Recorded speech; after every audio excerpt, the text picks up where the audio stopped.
Thank you for joining us and welcome to Big Apple Mountain Tarot. I'm Mike Rusnak. I'm Everest Hall. Today we are so excited and relieved to speak to everyone out there about the Leo new moon that's happening August 4th at 5:13 a.m. Mountain Time. 7:13 a.m. Eastern Time, 12:13 p.m. Greenwich Mean. Yes, it's a new energy, isn't it? It is a new energy, and Leo, it's an age of transformation too, because the season of Leo contains the Lion's Gate. Yep. Which happens on August 8th. 8/8. And this comes just 4 days on the other side of the new moon. So this new moon is really important for each individual to craft their own magic spell. Right. And it's magic, and it's heart magic. Yeah, you are kings of your own domain. We have some amazing things that are happening. Finally, I personally feel like things are moving in a positive directions, and we're getting over a hump that needed to be dealt with. We had this really intense, painful Cancer season, which was hard. A lot of people have been going through real darkness. Yeah. Like real darkness. Real darkness. Death, overdoses, tragedies. Yeah. Just real rough stuff. Real violence too. Yeah, real violence, real sadness, Yeah. darkness. The Cancer season was kind of bookmarked with this Capricorn double full moon that happened in the early degrees and the late degrees of Capricorn. And as we noticed in the news, it sure did do something to everything. It's a 29th degree Capricorn. Anaretic degrees. Yes, where Pluto was backing up into for just 3 months before moving on forever, as far as our lifetimes go, into the sign of Aquarius, and then beyond. Yes. So, yes, we're at a moment where it's like this liminal space where we can't go back. I feel like we're right on the only going to go forward. We're on the edge of that liminal space. We're on like the doorway, kind of just about to enter. That 29 degrees has been really exciting, and we had this amazing thing that's happening on this new moon in that anaretic degree that we'll explain a little bit. But it is about power, about sovereignty, Yes. about our own sovereignty and initiation. Yes. So this new moon comes just 4 days before the 8/8, which is the Lion's Gate portal, which is a beautiful transformation point. And if you feel ready, like you need a change, Make a wish. Cancer season was very long and just more sensitized than I've ever remembered. I've never experienced been a through season that. like this. Yeah. I've never been through anything as painful as that. And it's hard to kind of pause that and then take a little vacation from that and drop into your heart chakra. Yeah. And to dwell in love and joy and childlike creativity and creative self-expression and the desire for ego confirmation. It's hard to kind of do that without the intention. Right, exactly. We must find the intention. We must find the intention. So courage, says the lion. Courage, says the lion. Leo rules the 5th house, which is about creativity, children. It's what you creatively do for yourself. Their motto is "I will," not as in the procrastination sense, like I'll get to it. I'll get to that next It's week. I create, like I'm my own god. I will something into being. I will that into being. And we each have a place in our chart where we have this Leo aspect. Yes. And this is going to be brilliant and exciting and new and revolutionary for everybody. And it's a fixed sign. And, when I'm speaking about initiation, I gotta also say, the day of this new moon, Mercury is stationing retrograde. So as we are initiating something, double, triple check all of our work. Yeah. Make sure that we understand, though, that our communication might become garbled. Even what we're reading, what we're understanding might not be the full picture. Correct. We just have to keep that idea under our hat. For natives born with a Mercury retrograde, this time might be a little bit easier for you to express yourself. Correct. Yeah. Absolutely correct. So the card, we're going to do a little different. We're going to talk about the tarot cards while we're talking about the astrology. So I love Leo. Mike's a Leo. My father's a Leo. My best friend's a Leo. This creative energy is really sweet and wonderful. In the tarot, Leo is represented by strength. On the body, it's the heart, and it's the heart chakra. The heart is a mind unto itself, and love is a very important, not to sound too cheesy, but love is very important to human beings, and we have to love and understand love and be loved and appreciate love. And here we have, on the card, we have this angel with the infinity symbol above her head. Lemniscate. The lemniscate. Lemniscate. Lemniscate. And they are reaching into the mouth of the lion, which represents Leo, and they are taming the beast. The beast, yeah. Taming your animal instinct. This is about taming, about operating at your highest frequency and the most positive of your capacity. Right. You know, human beings are not animals. We're a little different. And this is kind of that human nature of understanding and working above our primal base selves. It's about spiritual evolution. Yes. That's what this represents, spiritual evolution. We don't get there just by sitting on the couch being nice. No. We get there, if we look up here, there is an 8 in Roman numerals here.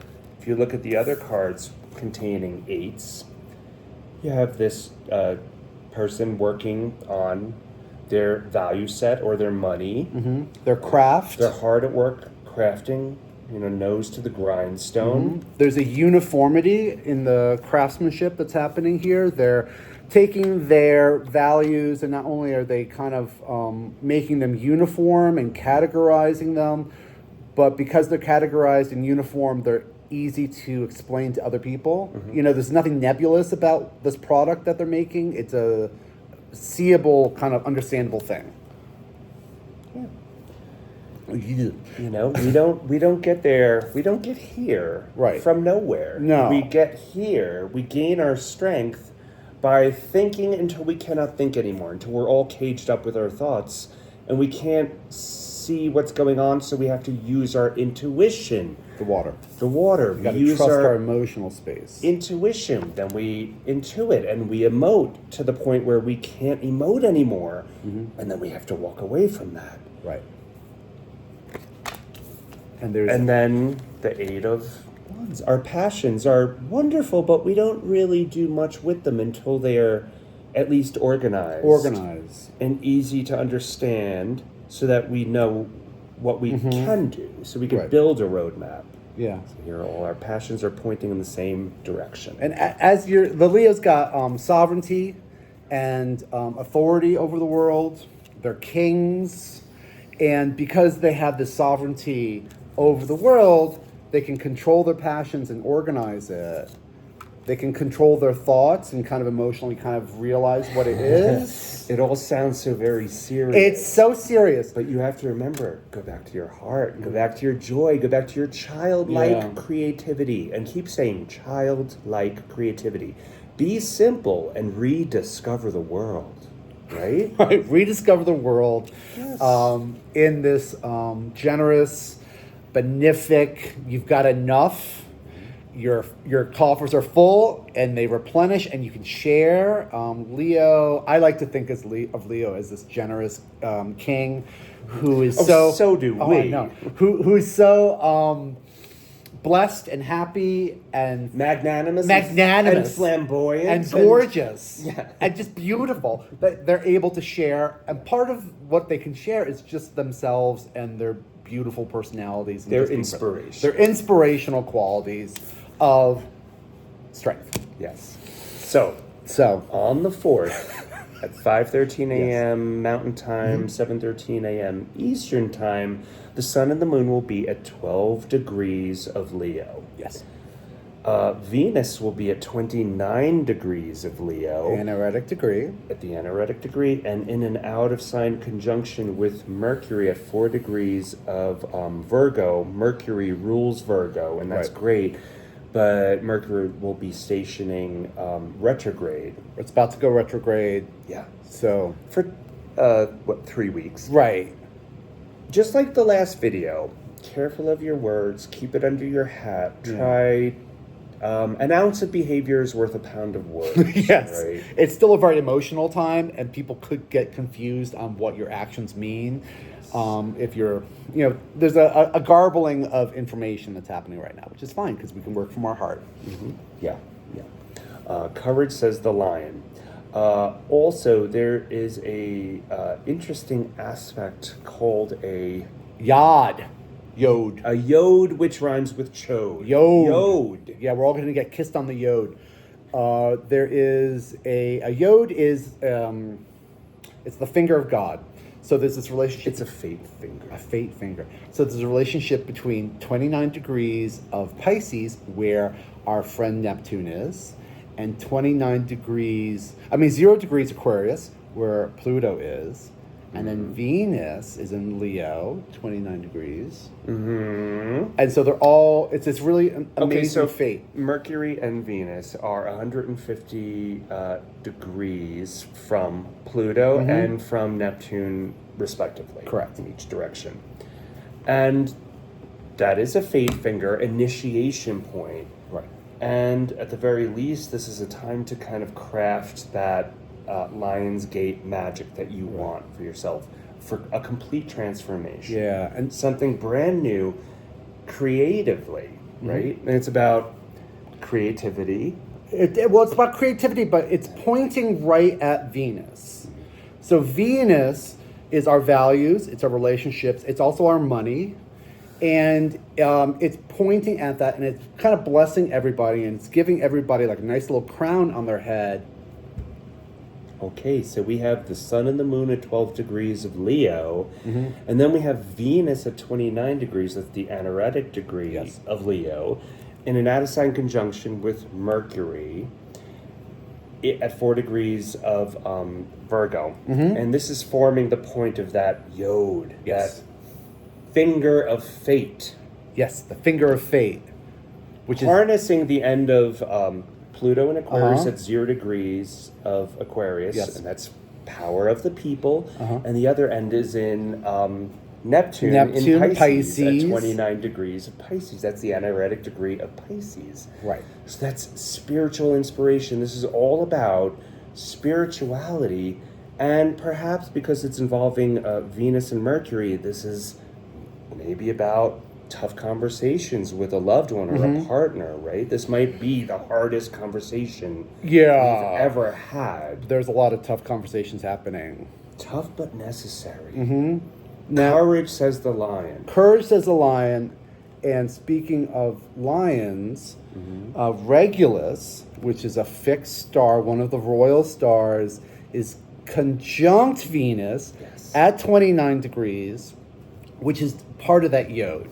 So everybody gets a little crown or a big crown to put on yourself because there is this regal, imperial, royal energy that's happening to us all at a specific point, and that is being blessed, and king and queenship is happening. It's lovely. Furthermore, we are, sun and the moon will be trining to the north node, which is in the sign of Aries. Aries is ruled by Mars. Mars and Jupiter are in the sign of Gemini, and they are sextiling the sun and the moon. Right. So it just keeps going around and around. Around and around and around. So it's unmistakable. Yes. As a fate point and a magical point of new creativity, new initiation. Right. And in this wood dragon year, which is bringing so much pain and yet so much growth. So much growth. Yeah, and, it's like when you're a kid and you have those growth spurts and your bones are crying and you're so stretched. You think you're dying and you're like 7 years old. Yeah. And you can't walk. No. We're getting onto that. We're all growing. Now, this moon doesn't have necessarily a ton of like challenging aspects. It really is all about, and I kid you not, Mike and I were freaking out yesterday when we were going over this. We're like screaming. It's super positive, and I'm so happy. It's super positive, and it's on the heels of so much scary and emotional time and real tragedy too. We've seen friends and family really go through it, Right. and it's difficult, and maybe we're not suffering, but it's impossible to not feel crushed for others. Right. We have to be that shining, that burning heart of creativity. Burning heart of creativity. Yes. And, as an artist, Mike and I, both artists, we are very familiar with the outlet of creativity. We're in the studio all the time. Not everybody is an artist, like, as a word, but we all have that creative part of ourselves that you get joy from. We create by cooking. We create by gardening. Yeah. We create by making love, by making babies, by creating more wealth. Yeah, the fifth house is associated with children because it's the joy and happiness you get from creating and nurturing another life. The way I kind of put it to kingship and queenship, and the joy you get from administrating a state. It's that kind of energy. The joy you get from administrating your day. I get joy from disarming. I get joy from making people feel comfortable to talk to me. Yeah. Yeah. It's the joy point. Summer joy point. Here we go. What really grabs you? And we're just going to quickly go around the wheel, starting with Aries, and talk just very quickly about what this new moon means for each sign. So we're going to switch it up a little bit, and we're going to do the tarot while we talk about it. Maybe you want to cut the cards. Oh, can I shuffled them well. Maybe you just cut them there. Yeah. Okay, yeah. So for Aries and Aries rising, this new moon energy and this Lionsgate energy hits you in your fifth house. Okay, Aries. So fifth house is ruled by Leo, right? Leo. Hello. So Aries, it's a little time to take a breath, a break. Take a breast. Take a breath. Take a breath. Yeah. Take a breath. Take a breath. Take a break. Relax a little bit. There's a puzzle you need to figure out here. If you have felt in the last month like the snake of fear is coiled around your heart, and you don't know how to break out of that, try to take 10 deep breaths in and out uninterrupted. Do that a few times each day. Try to take this pause. The Four of Swords is what we have here. Yeah. Right, Everson? If this figure gets up too quick... If you get up too quick, you're going to stab yourself with Three of Swords, and it's going to be very painful. There is a puzzle to be figured out, which is that stained glass. Take a break and give everyone a break. There's a puzzle that needs to be figured out. For Taurus and Taurus rising, this energy hits you in the fourth house. And the fourth house rules Cancer, right? Cancer, your home. It's about nurturing in a safe place. Right. It's your home. So here's a new passion about the private aspect to yourself. Tauruses are very comfortable in their homes, and they love a cozy, beautiful, luxurious space. It's not just like where you live, but emotionally, it's where you live and where you're sovereign. This is a very good understanding for our Taurus friends, and bravo to you. Fun, love, joy. Gemini, this rules your third house, which is easy for you. Okay. Okay. We are coming up with a realization about our third house, about the way we communicate, perhaps... The feedback that comes with the communication. Right, the feedback that comes with the communication. Perhaps it's echoing around and there's not enough to ground that energy, Yeah. How can we communicate in a more generous way? How can we... An ounce of behavior is worth a pound of words. Try to get quiet with Mercury, your planet, going retrograde too. Yeah. Get a little quiet. Maybe and try to listen. less talking and more action. For Cancer and Cancer rising, this is affecting your second house. Money. Two. That's Yeah. money. Okay, we got passions. We got passions about our second house. We are looking out at the world on how we can affect our second house of money. You have ideas and you're not quite ready to move with it yet. You're strategizing. One of these wands is buckled onto the turret. There's choices about how to go forward. Strategy. Really important strategy about our wealth and income and how we nourish ourselves. Beware of binaries and get playful. Get playful. For Leos and Leos rising, this affects your first house, and this is the Seven of Pentacles. Seven of Pentacles. So, Leos, we are looking at Pentacles are money, but they're also values. We're looking at our values. The fruit has started to fall to the ground from the tree. It's like Yeah. coasting downhill. So this is looking for that new initiation point, waiting for that magic spell, waiting to create something brand new. Yeah. Looking at your world. This looks like the last year's work Right. being valued. Virgo. For Virgo and Virgo rising, this is your 12th house. This new moon is hitting your 12th house. And that's beautiful for you, Temperance, because it's speaking about spirituality. 12th house. Right? Remember that yod, that Venus and Mercury conjunct at the yod point between Neptune in Pisces and Pluto in Aquarius. And think very deeply and philosophically about what this new age of Aquarius even means. Right. Here we go. Spiritually. Here's the new age of Aquarius. Here's the new world we're building all together in the future.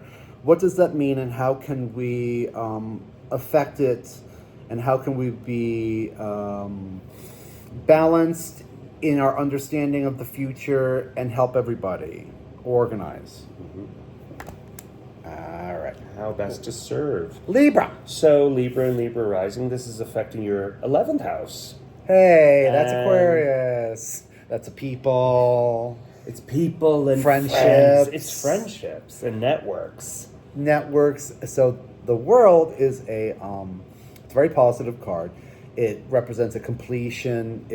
Saturn's represented here. It's the edge of our boundaries, the boundaries of our friends, the new relationships, getting out in the world. This could literally mean the world itself, getting out of our little kind of cave and experiencing a new kind of Venusian energy that's coming towards us, that finger of God pointing right towards it. And again, about creativity, joy, spirituality. Yeah. Because here we have, again, the infinity symbol. Right here. It's one of the 4 cards with this lemniscate. Right. That's Libra. Libra. Scorpio. Okay, so Scorpio rising, 10. Okay, hey, we're coming to a completion here. This is a 10 of wands. It feels like a heavy burden, but we're coming to the village. There's a little village here. We're bringing our passions into town to show everybody. There might be a new way of dealing with our passions, this burden. Yeah, and this energy is certainly squaring to Taurus and Scorpio. So it could be a difficult new moon, but it's a new moon. It's a start. Just take a few deep breaths, rebundle your passions so that you have them all facing the same way, and it's easier to carry your passions. Right. We're almost done with what you're working on. You can reorganize towards the end of this little period and maybe bite it off in little kind of chunks and complete the task there. Don't worry, dear Scorpio. Sagittarius and Sag rising, yes. I love it. King of Swords, and this energy affects your 9th house. Which is easy for you because you rule the ninth You house. rule the house. Ninth house, beliefs, higher education. This king, he is dressed softly in robes. He has a sword of truth. He's straight ahead. There's really no kind of deviation from what is true, from what our belief system is. Yes, and use that energy of Mars conjunct Jupiter in the sign of Gemini Yeah. to fuel you, bring in new ideas, new information, new possibilities. New possibilities, new beliefs, new travel, perhaps. Long distance travel, long distance thoughts, distant places to imagine, new vistas, really expansive, a deepening of our beliefs. Shake up those neural pathways. Shake up those neural pathways. Capricorn rising. This affects your 8th house, right? Okay, 8th house, other people's money, sex and death. Here we have a mysterious card. We have this figure shadowed. The 7 of Cups with all these different emotional messages. Right. Not sure what to do with any of this stuff. Do we do anything with it? Right. Do we do anything with this fog? Yeah. Usually you're very kind of straightforward in your path and things are kind of making a lot of sense to you and there's like an ABC kind of path to it. And here we have this fog coming in with all these different emotional offerings that are happening of like little bobs and bibbins. Once again, Mercury stationing. Retrograde. Retrograde. It's a good time to really kind of keep it under your hat. Keep your eyes and ears and your heart open. I feel like things are developing. Yeah. The way Aries needed to take a break, you're kind of asked to take a break here and kind of see what's through this fog. Mm-hmm. Just witness, don't act. Yeah. Like the card's saying. This has a lot to do with other people's money, this energy too, this house. Mm-hmm. So, give it a couple minutes and you'll find a new way through. Aquarius and Aquarius rising. This affects your 7th house, right? Okay, we're going with... You're shoving off. I'm shoving off. For warmer waters. We're going right? away to warmer waters. I know a couple Aquarius. You're all full up with thought. I'm so full with thought. I'm taking my thoughts. You need less thought. I need less thoughts. More of this. More emotional space. I need more emotional space. God, I love Leo. All right, Swords of Thoughts. This fellow is on a boat with his family, and they are taking off. They're going someplace where it's warm. This reminds me of the last trip through Capricorn that Pluto is going to have in moments. Just the next 3 months, it will backtrack, and then it'll go forward into Aquarius for good. So this is you, really, Everest. You, like an Aquarius, looking at the 20th century, right? I'm so done. You're just so done. I'm so done, but I got to go back. I just got to dip back into the 20th century, and then I'm freaking done with it. I'm so over it. Here we go. Mm-hmm. Thoughts are swords, and warmer waters. Yeah. Go where it's warm. Go where it's warm. And last but not least, we have our beautiful Pisces. That's special. I love this. Yeah, for Pisces and for Pisces rising, this energy hits your 6th house. 6th house, right? Mm-hmm. Which is ruled by Virgo. Yes. Which looks very much like this card, the Empress. And the Empress is a 3. It's expansive. New growth, cereal, health. Babies. Summer moving. This is like the energy of growth. This is natural growth. She's pregnant in this image. It's bounty. It's happiness. Okay, so new bounty, new growth, new expansive, earthy, kind of delicious energy for you, which I think is... yes, fun, love, joy, and... a little sex and food too, a little when I say fun, I don't mean being mean to people. No. I mean be wonderful, be godlike to each other. Yeah, it's a really. It's the best of our best qualities Yes. as human beings, because it's about spiritual evolution for all of us right here, right now, August 4th and then August 8th. Yeah, and you know, what you just said, I think, is how I personally feel about the Leo energy. Is it's the best of humanity. As somebody who's an artist and who has a lot of Leo family and love and friendship, It takes courage to be soft and loving. It doesn't just happen because you're putting yourself out there. Did you just quote Morrissey? Did I? I think you accidentally quoted Morrissey. Oh, it was definitely an accident. I'm so sorry. Yeah. It was a nod to Morrissey, but no, it takes great courage to be kind. It really does. It does. It takes great courage to be kind when we could be lower base, mean and aggressive. Be courageous. It's not toxic positivity. No. It's genuine love. Remember, just keep it simple, be simple, and rediscover the world. Heart chakra. Heart. Okay. We love you. Thank you very much. Thank you. Bye-bye.